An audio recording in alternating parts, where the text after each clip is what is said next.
Part 1. Opening the Gate of Knowledge, the Threshold of Darkness. And where the soul kindled its first light there too, the darkness rose to behold itself.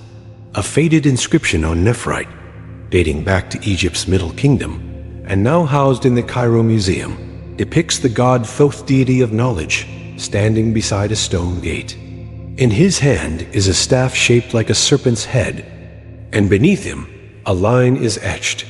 Awareness opens the gate, but whoever steps through must face the mirror. What then is reflected from the far side of understanding? We, those who trace the forgotten fire, are often enchanted by the promise of awakening, a state of harmony, peace, transcendence beyond suffering and illusion. But is awakening truly an ascent into light? Or is it, rather, a descent through untraveled depths we once feared to touch? The Corpus Hermeticum declares, as above, so below, as within, so without. The truth of the soul is not found in the denial of shadow, but in opening the gates that lead downward into the hidden. We do not step into the light to flee the dark, but to clearly see the forms distorted by fear and longing. The central symbol here is the shadow, not merely what is cast behind the light, but what has been cast out by consciousness itself. Carl Jung named it the shadow, while in the Sefer Yetzirah of Jewish Kabbalah, it is the klipoth, the husks of fallen spirits, where stagnant energies remain trapped. Awakening is often misinterpreted as an escape from pain. But the Kybalion teaches, pain is the teacher, polarity is the path. Every pain is a portal, every doubt a step. There is no true light unless once stepped into the dark, where the ego dissolves and reshapes. Are we truly awakening, or merely dreaming that we have awakened? Part 2. Passing through the forgotten chambers. If awakening means seeing clearly, then why does the first clarity we gain often reveal how deeply we have deceived ourselves? The spiritual path is rarely a journey upward.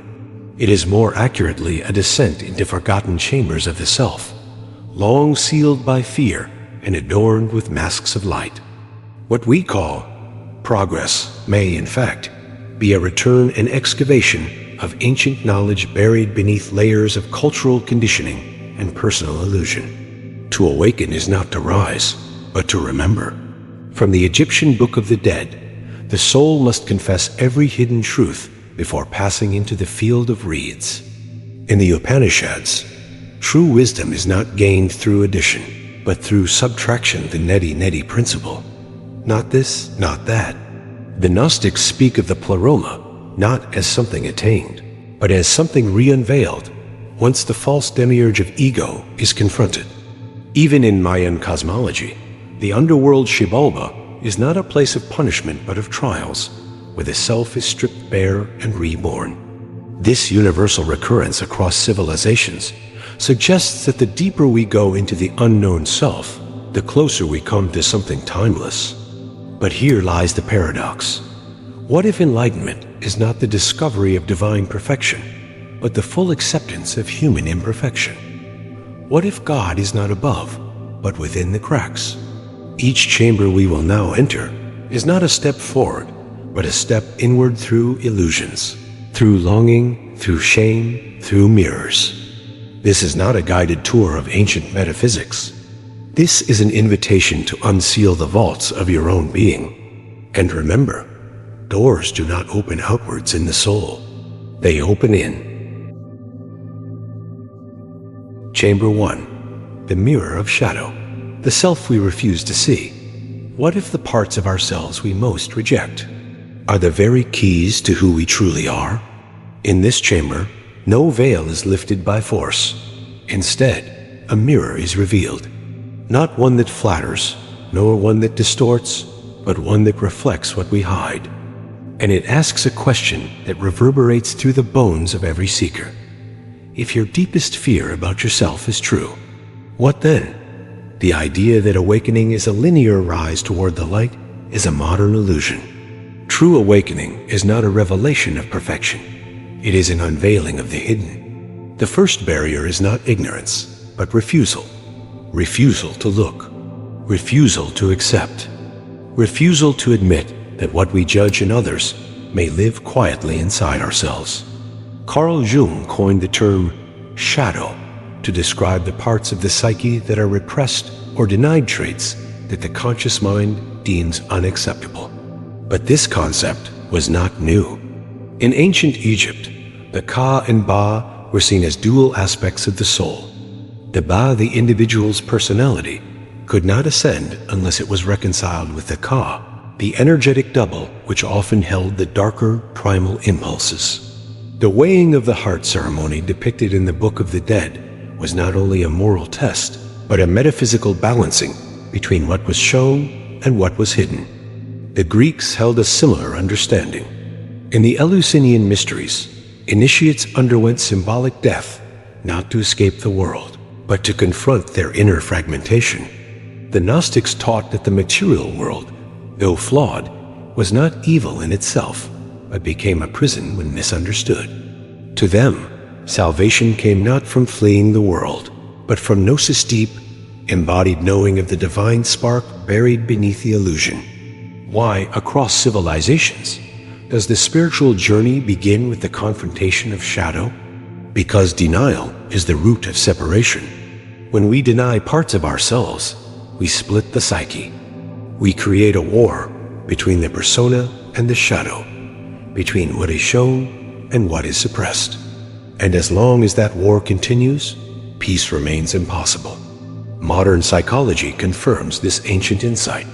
What we repress does not disappear, it acts from the unconscious. Unacknowledged envy turns into sabotage. Unrecognized anger becomes bitterness. Denied shame breeds judgment. These energies leak into our relationships, our decisions, and our worldviews. As Jung warned, until you make the unconscious conscious, it will direct your life and you will call it fate. But what does it mean to face the shadow? It is not indulgence. It is not the uncritical embrace of harmful behaviors. It is radical honesty, a willingness to see the full spectrum of one's emotions, impulses, and fears without shame or self-flattery. The Hindu concept of avidya, or spiritual ignorance, is not merely a lack of information. It is a fundamental misidentification. It is the belief that we are only the parts we like, the roles we play, the light we shine. In the Bhagavad Gita, Krishna tells Arjuna that true vision arises when one sees with equal clarity both the desirable and the repulsive, both gain and loss, both honor and disgrace. In the Native American Lakota tradition, the concept of Mitaku Oyasin, all my relations, extends not just to people, but to every part of the self. The inner wolves, the hidden serpents, the buried ancestors. All must be acknowledged. The medicine wheel is not just a circle of the cosmos, it is a mirror of the soul. The paradox, then, is this. The more we resist the shadow, the more power it gains. The more we accept it, the more it transforms. Integration does not mean surrendering to the shadow. It means reclaiming the energy locked inside it. Jung wrote, "One does not become enlightened by imagining figures of light, but by making the darkness conscious." Every trait we reject carries a coded message. Jealousy may point to neglected desire. Rage may reveal where we have allowed boundaries to be crossed.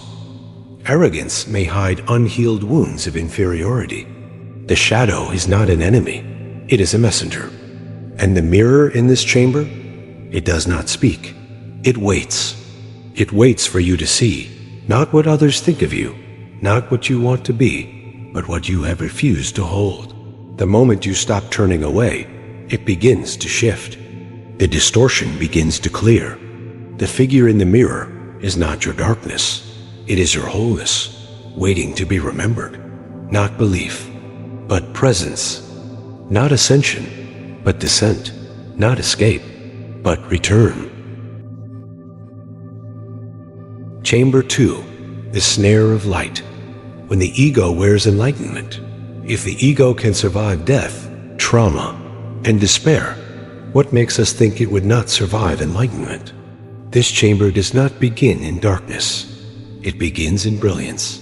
But it is precisely that brilliance which blinds. Here, the ego does not fight the light, it impersonates it. And perhaps the most insidious illusion of all is not the one that comes from ignorance, but the one that arises from spiritual knowledge misused. There is a paradox at the heart of the spiritual journey. The deeper one goes, the more subtle the traps become. At the beginning, the ego resists transformation. Later, it adapts. It learns to speak the language of transcendence, to mimic detachment, to quote scriptures. And without vigilance, we may wake up one day wearing the mask of awakened, while silently reinforcing the very identity we claim to dissolve. Across civilizations, this danger has been known and warned against. In early Christian mysticism, the Desert Fathers spoke of prelist spiritual delusion, in which the seeker believes himself holy while still imprisoned by pride. In Buddhism, it is the second arrow, the suffering that comes not from pain itself, but from our identification with being above pain. Zen warns of Satori sickness, a condition where glimpses of awakening are mistaken for completion. Even the Bhagavad Gita speaks of the gunas qualities of nature and how the sattvic state can still trap the soul if one becomes attached to its virtues. This is the ego's final camouflage, light itself. The logic is clear. If the ego is the structure of self-reference, it does not care whether it defines itself through wealth, suffering, or spiritual elevation. All it seeks is continuity. All it fears is dissolution. Therefore, when the individual embarks on a spiritual path, the ego does not necessarily vanish, it evolves. It learns new tools of self-construction. The meditation practice becomes a badge. The silence becomes performance. The humility becomes hidden superiority. And because these expressions appear refined, noble, or high vibrational, they often go unchallenged. This is why the ancient traditions emphasize not just awakening, but purification.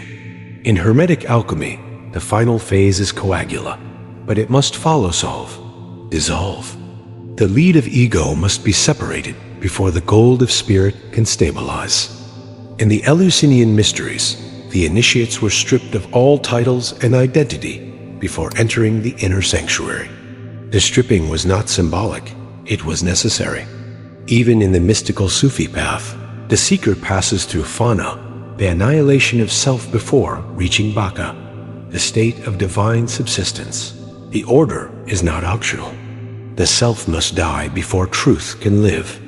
But in our modern world, spirituality has become a marketplace. The ego thrives here because it knows how to sell itself. Enlightenment is marketed as a lifestyle. Meditation becomes monetized. High vibration becomes social currency. The individual becomes a brand. And under the guise of progress, the seeker is often only reinforcing the very separation that awakening is meant to dissolve. So what is the sign that one has fallen into the snare of light? There is a hunger for recognition, a subtle contempt for lower beings, a need to speak more than to listen, a tightening of identity around the very ideas meant to dismantle it. Inwardly, there is defensiveness around the question, who are you without your journey? If the answer is silence, one is close. If the answer is a resume of practices and insights, one is still within the ego's fortress. In the Gospel of Thomas, Jesus says, "If you bring forth what is within you, what you bring forth will save you. If you do not bring forth what is within you, what you do not bring forth will destroy you." This bringing forth is not an act of display, but of surrender. Enlightenment is not something to show. It is something to be dissolved into. The ego resists this because it cannot survive that final merging. So it clings to whatever remains. The teachings, the teacher, the symbols. It dresses itself in robes. It speaks softly. It smiles serenely. But inside, it trembles because the soul knows. The light that does not burn away the self is not the true light. In this chamber, you are not asked to reject your knowledge, your practices, or your insights. You are asked to hold them over fire. What remains after the performance is the truth. What if enlightenment is not the mountain peak, but the moment you kneel and say, I do not know who I am anymore? That is where this light begins, and it does not illuminate. It incinerates. Chamber 3. The dark night of the soul. When there is nothing left to believe. If everything you ever believed about life, purpose, and even yourself were stripped away, what would remain, and would that still be you? This chamber is unlike the others. It is not lit by symbols, nor does it echo with ancient names. It is silent, black, and heavy with the absence of answers. This is the domain of the dark night of the soul, not a poetic metaphor, but a spiritual event as real and devastating as any physical collapse.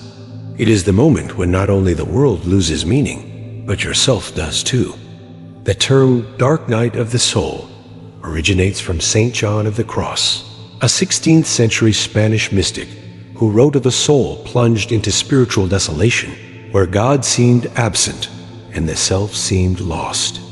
But this experience is far from unique to Christian mysticism. In the ancient Egyptian initiation rites, the priest-to-be was sealed in a pitch-black chamber beneath the temple of Abydos.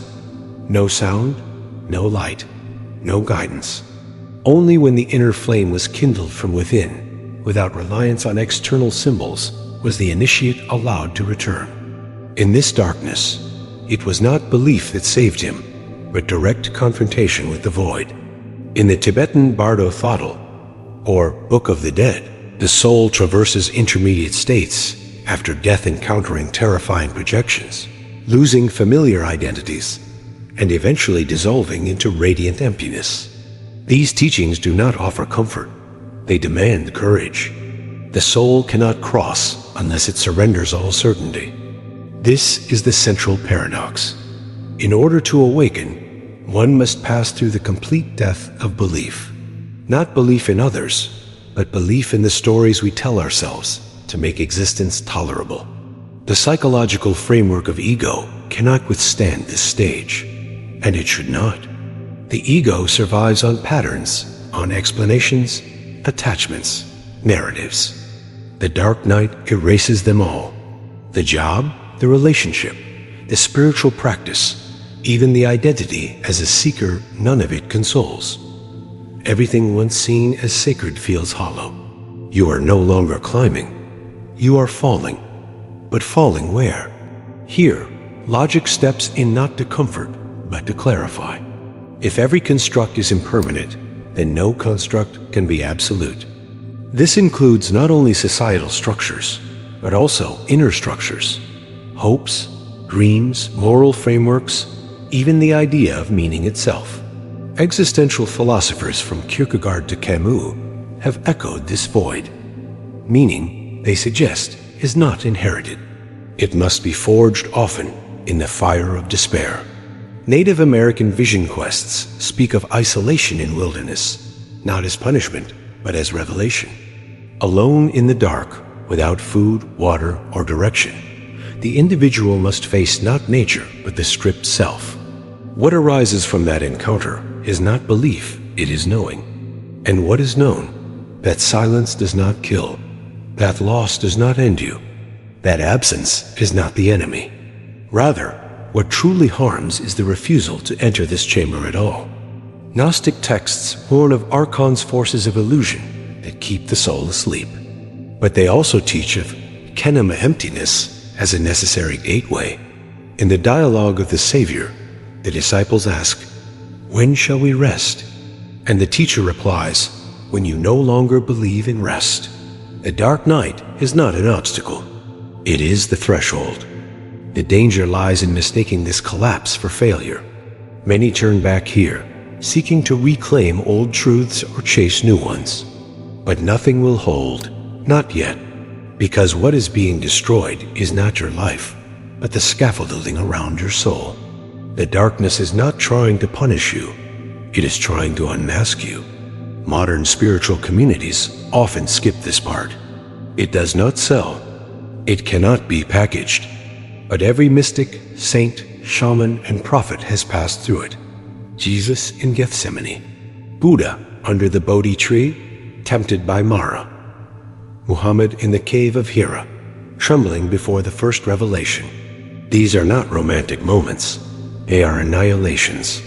And yet, from this annihilation comes something no belief can provide: clarity. You may not emerge with answers, but you will emerge without illusions. The silence you feared becomes space. The emptiness becomes womb. The collapse becomes doorway. So do not seek the light too soon. It is in the deepest night that the inner sun begins to burn. And it does not rise, it remembers. Chamber 4. The entity reflected through others.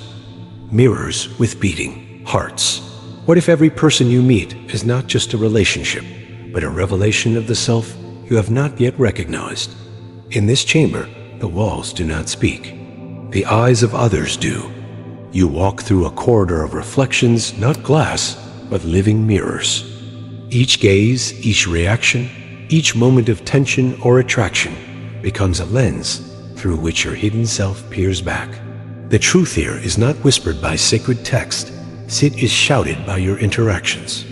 This is the spiritual technology of projection.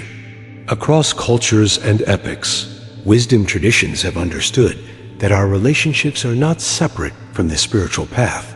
They are the path. In the teachings of Carl Jung, projection is the psychological mechanism by which we disown parts of ourselves and see them in others. We condemn arrogance while hiding our own pride. We idolize wisdom in another because we have silenced our own knowing. But this was not Jung's discovery alone. In the ancient Greek mystery schools, the concept of know thyself was not a solitary command. It required the other. Socrates taught through dialogue because he knew. Only in the friction between minds can unconscious material surface. The Mayan Popol Vuh tells of the hero twins descending into the underworld, where each test is administered not by monsters, but by mirrored illusions of themselves. In Hindu philosophy, the world is Maya not because it is false, but because it reflects our inner conditioning. The Upanishads say, "He who sees all beings in the self, and the self in all beings, never turns away." Why does the soul hide itself in others? Because it is easier to blame than to behold. When something about another person triggers a strong emotional response, be it attraction, envy, rage, or fear, it often points not to a truth about them, but to a repressed truth within us. We do not fear others' darkness. We fear recognizing our own in their shape. This is why the Kabbalists describe the divine as fragmented into countless sparks, each hidden in the other. To encounter another is to meet a shard of God, but only if we dare to look past our judgment and defense. Logic confirms this. If the conscious mind is limited to what it accepts, then the unconscious must operate through displacement. What we cannot tolerate in ourselves will inevitably surface in those around us. The world becomes a canvas for our inner exiles. Take relationships. Why do we fall in love with particular people? Why do we repeatedly clash with others? Patterns emerge not by chance, but by resonance. The soul recognizes what the ego denies. Lovers mirror our hidden longing. Enemies mirror our shadow. Friends mirror our capacity for trust. Even strangers mirror forgotten versions of ourselves. And yet we rarely pause to examine the mirror. We react.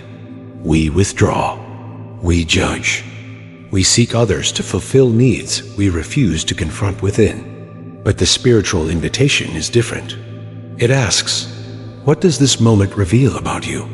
The Navajo tradition speaks of the enemy way ceremony, not to destroy enemies, but to extract the projection of the enemy from one's own mind.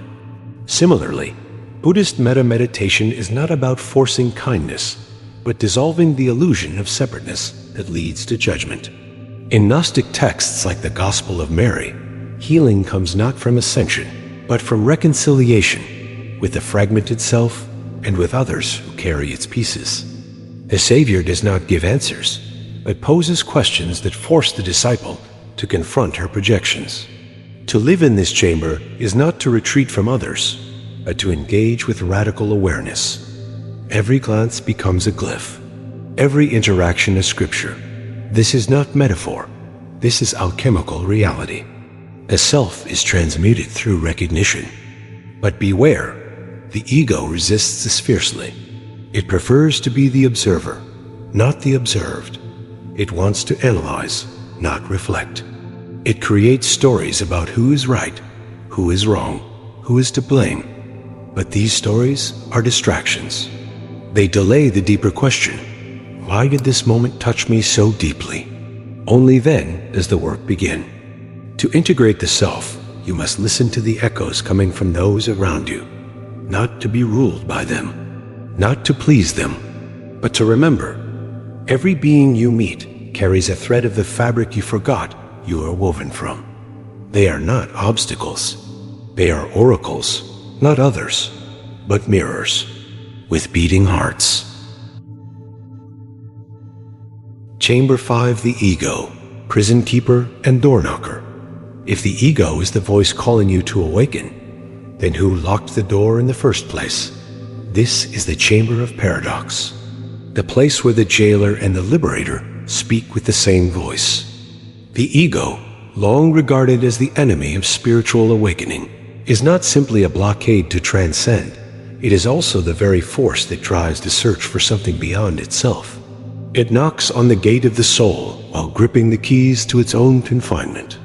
Across traditions, this dual nature of the self has been acknowledged, yet rarely understood. In the Hindu scriptures, the ahamkara, the I-maker, is what defines the egoic self.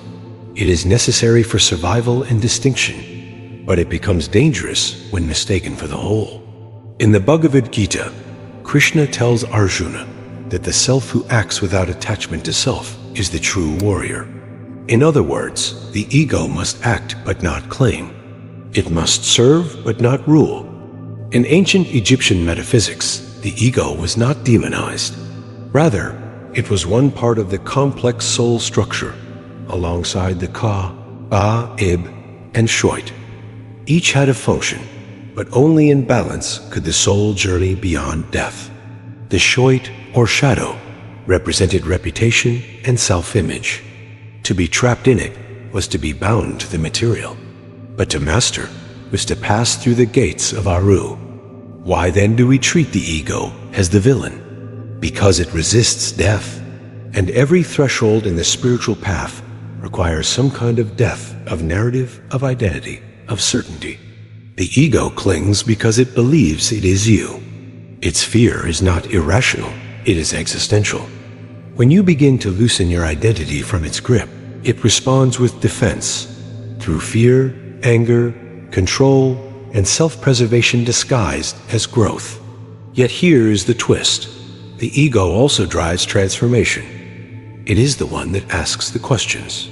It is the one dissatisfied with illusions. It is the one that pushes you to seek.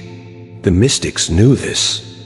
Teresa of Avila, in her interior castle, describes the soul as passing through layers of rooms, each one shaped by the ego's illusions, until finally, the ego collapses before the divine presence in the innermost chamber. But without the ego, she would not have entered the castle at all.